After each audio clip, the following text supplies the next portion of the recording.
measure up when we compare them? How are they different?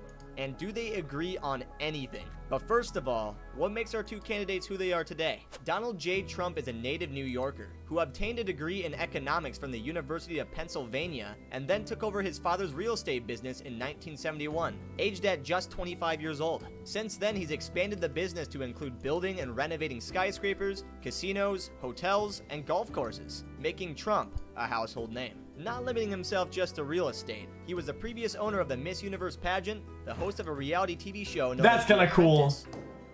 You're fired. And was even inducted into the WWE Hall of Fame in 2013. He has also gone on to write over 14 bestsellers, most notably The Art of the Deal, and he has made several cameos in a number of films and TV shows. Down the hall and to the left.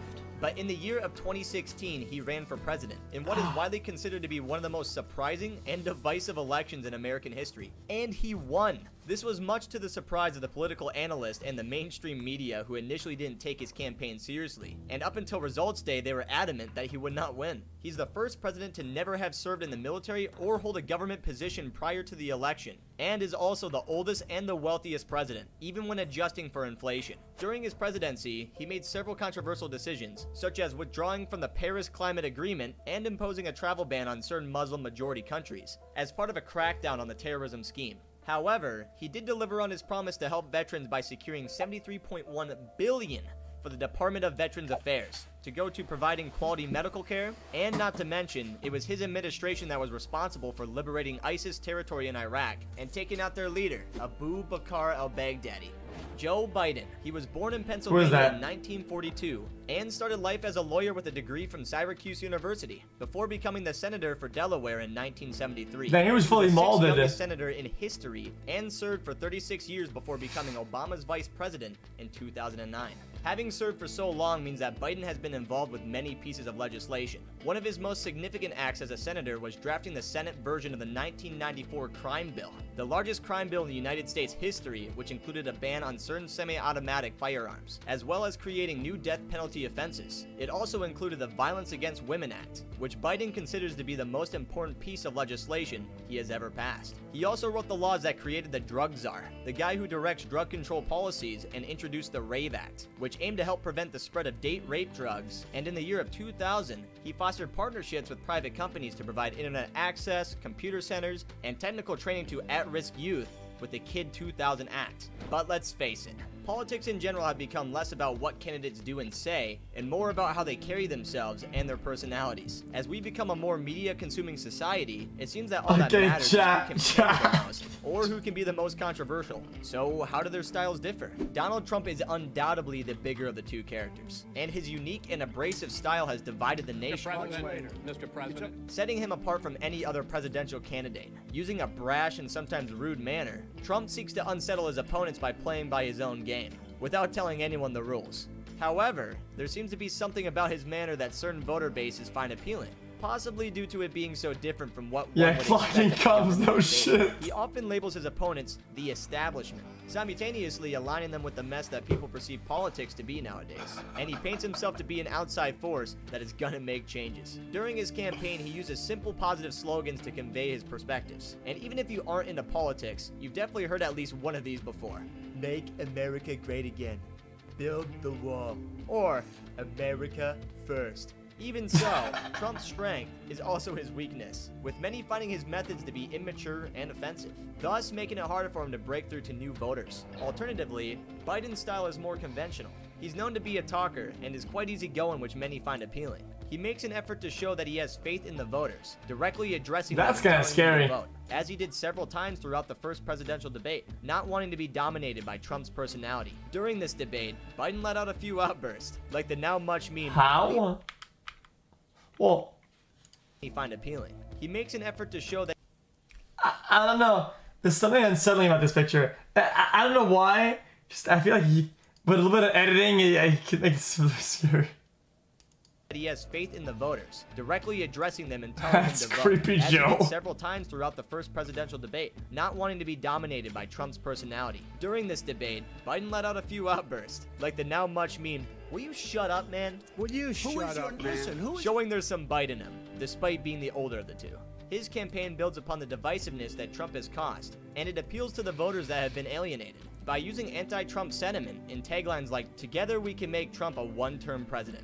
He has dubbed this election to be the battle for the soul of the nation, making it sound like a grand war to be fought. Maybe to boost voter turnout, seeing as 2016 saw the lowest turnout in 20 years, with only 55.4%. But now, where do they stand on actual policy? Economics. Biden is in favor of increasing Is this biased? spending on infrastructure. This looks biased a little bit. Specifically on more public transport, increasing corporate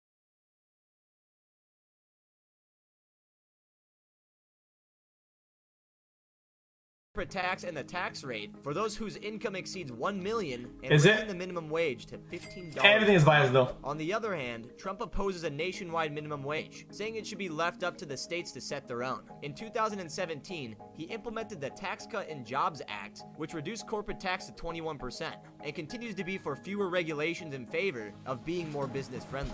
Trump's own taxes have come under scrutiny, having paid only $750 in federal tax, although whether this is personal tax or for his company is unclear, but remains unapologetic for taking advantage of the loopholes, citing that the tax code should have been rewritten by his predecessors to prevent this. Is Both they of them voting? with a focus on bringing industry back to America to be worked by the American people, and to not be dependent Can you on the vote other in a countries for state that support you're for not- products. Foreign policy. When it comes to You foreign know? policy, China is a hot topic of this year. Both candidates have come out condemning the intellectual property theft that China has committed against the US. This also includes lax labor laws and the negative environmental impact. Although Trump has certainly been more vocal than Biden with his criticism. China, people from China, they love me. Other than China, foreign policy seems to have taken a bit of a backseat in this election, which makes sense given the current pandemic and the internal focus that many countries have been forced to adopt, though they may expand upon this at a later date. Immigration. Donald Let's Trump check has and always vote. been a strong advocate for enforcing immigration laws, and his Build the Wall slogan has become synonymous with those ideas. When he ran for presidency in 2016, dealing with the immigration crisis was at the heart of his campaign, and he pushed for more ICE agents, deporting all illegal immigrants, and cutting off federal funding to cities that refuse to comply with this law. But Biden, in contrast, takes a less aggressive stance, favoring programs that will enable illegal immigrants to become citizens if they learn English and pay fines. But it would toughen the penalties for employers who would hire them. He has also vowed to seize the building of the US-Mexico wall. Social. When it comes down to the legislation of marijuana, the two candidates both say that it should be left up to the states to decide. Though nationwide don't know what to legislation think. doesn't look too far off, now that half the states have decriminalized possession, and it's fully legal in 12 of them. As for abortion, Trump, who was formerly pro-choice, has changed to being pro-life, working to stop taxpayer money from going to Planned Parenthood, whereas Biden, who was formerly pro-life given his Catholic faith, changed his stance during the Obama administration.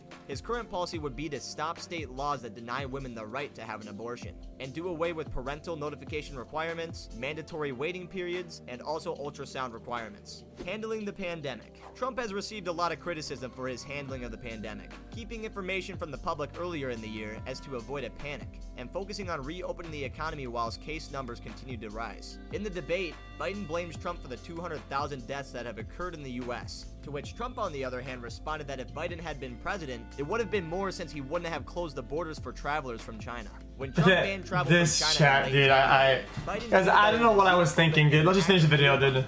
and that Trump was the quote-unquote worst person to lead our country through a global health emergency. Biden has come out saying that it is not a choice between the economy and public health, but that if we cannot beat this virus, then the economy will suffer. He has called for smarter testing, an example being more testing in areas with high-risk people. On top of that, a better distribution of masks, and also making use of labs at universities to help with finding a vaccine.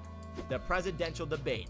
On the 29th of September, we had the first round of Biden versus Trump, as they went head-to-head in the first presidential debate. While many people may not be able to agree on who actually won the debate, or who came out on top, there was a pretty much universal consensus that this debate was a bit of a disaster, with CNN calling it a dumpster fire. Both Biden and Trump talked over each other and the moderator, making it difficult to understand what was being said, and neither came off in the most Clark came the cops. Mainstream media have labeled it Trump's fault and that Biden was the clear winner, but other independent news sources have their own opinions, citing that neither candidate did particularly well, but that Trump came across as the better of the two. So there you have it, the American presidential election. Will Trump on one hand succeed and start his second term, or will Biden on the other hand be sworn in as a 46th president of the United States? Let us know what you think in the comment section below.